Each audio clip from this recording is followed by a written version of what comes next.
The idea seemed wild, an adventure that danced on the edge of possibility. Could I really live in Buenos Aires for a month on just $600? It was a question that lingered in my mind, a challenge that beckoned me to explore the unknown. I wasn't just chasing cheap living, I was searching for a reset, a real adventure. I wanted to immerse myself in a culture that was as vibrant as it was affordable. Argentina's vibrant culture and affordable reputation called to me. The rhythm of tango, the passion of its people, and the colorful streets promised a life less ordinary. My friends were skeptical, but I was determined to live like a local, not a tourist. I wanted to blend in, to understand the heartbeat of Buenos Aires from the inside out. $600 became my guide and my challenge. It was more than just a budget. It was a test of my resourcefulness and adaptability. I packed light, learned some Spanish, and braced for uncertainty. Each word I learned was a step closer to connecting with the locals, to truly experiencing their world. Touching down in Buenos Aires, the city's energy hit me, an electric pulse that promised endless possibilities. Spanish in the air, the aroma of grilled meat, and the buzz of city life. It was intoxicating, a sensory overload that welcomed me with open arms. My entire world was in my backpack as I stepped into the unknown. Every street was a new story, every corner a new discovery waiting to unfold. This wasn't about luxury, it was about immersion and discovery.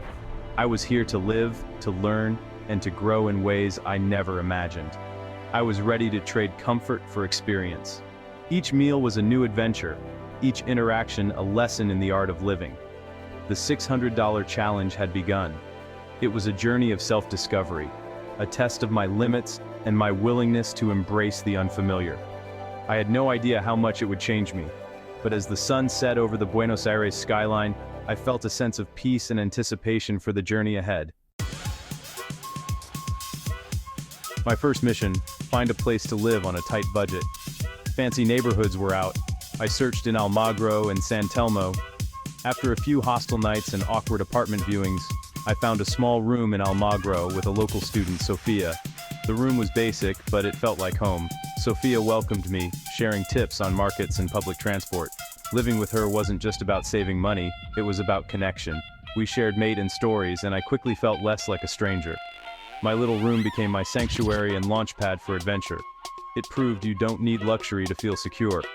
With a home base, I was ready to explore Buenos Aires on a shoestring.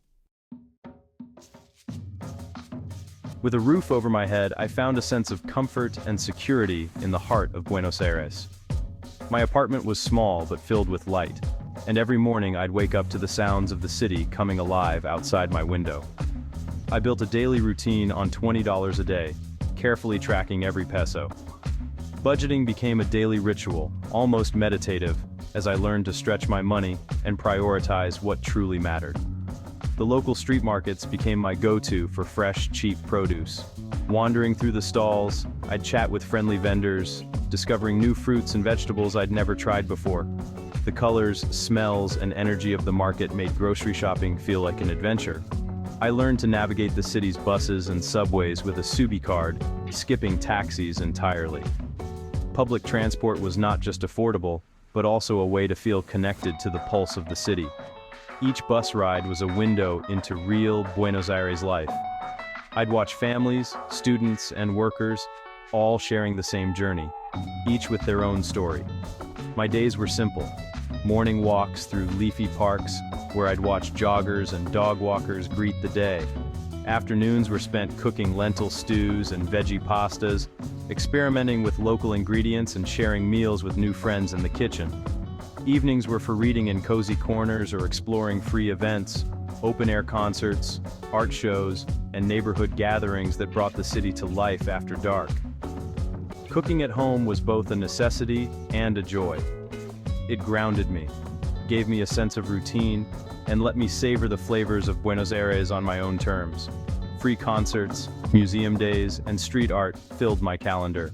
There was always something happening, and I learned to seek out the city's hidden gems. Every choice was intentional, every peso counted.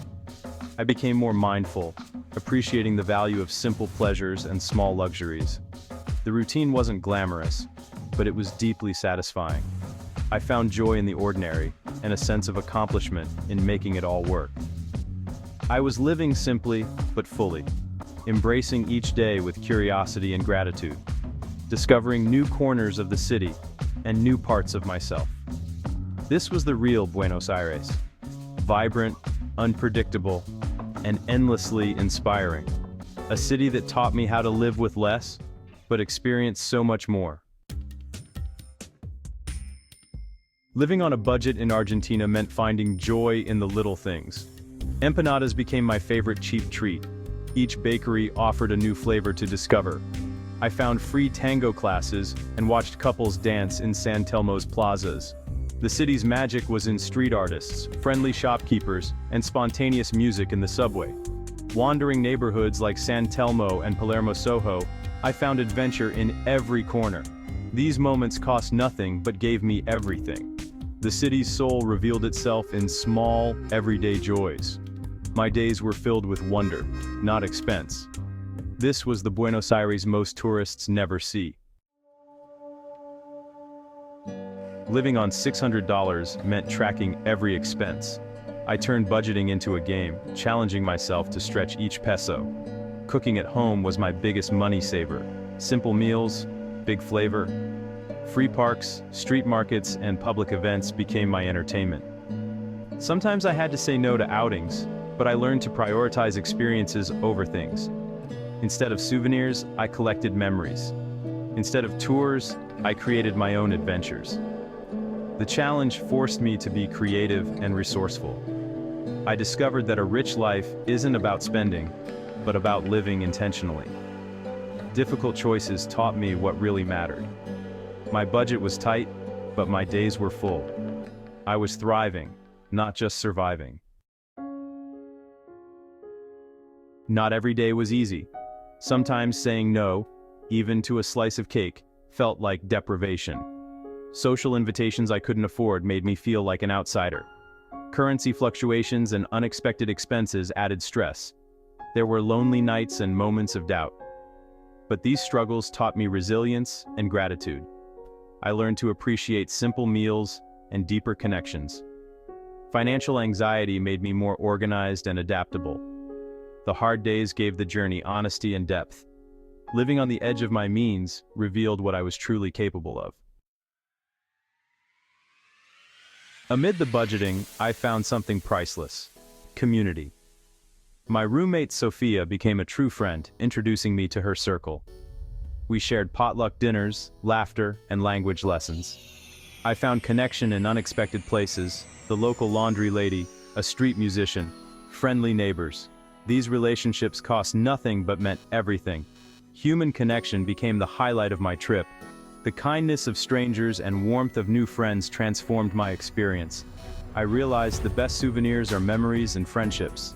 The city felt less foreign, more like home. These moments of connection were pure gold. They proved that the richest experiences are often free. My solo challenge became a shared journey.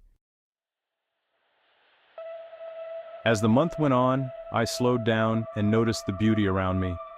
Watching sunsets over the Rio de la Plata became a daily ritual. Free, peaceful, unforgettable. The city's parks were my sanctuary, offering space to read, write, and people watch. I wandered neighborhoods, admiring grand architecture and vibrant street art.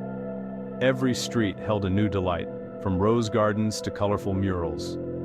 These simple pleasures became the foundation of my happiness. I learned that joy doesn't need to be bought. Presence and appreciation were my greatest discoveries. A fulfilling life is about noticing, not owning. Buenos Aires taught me to find beauty in the ordinary.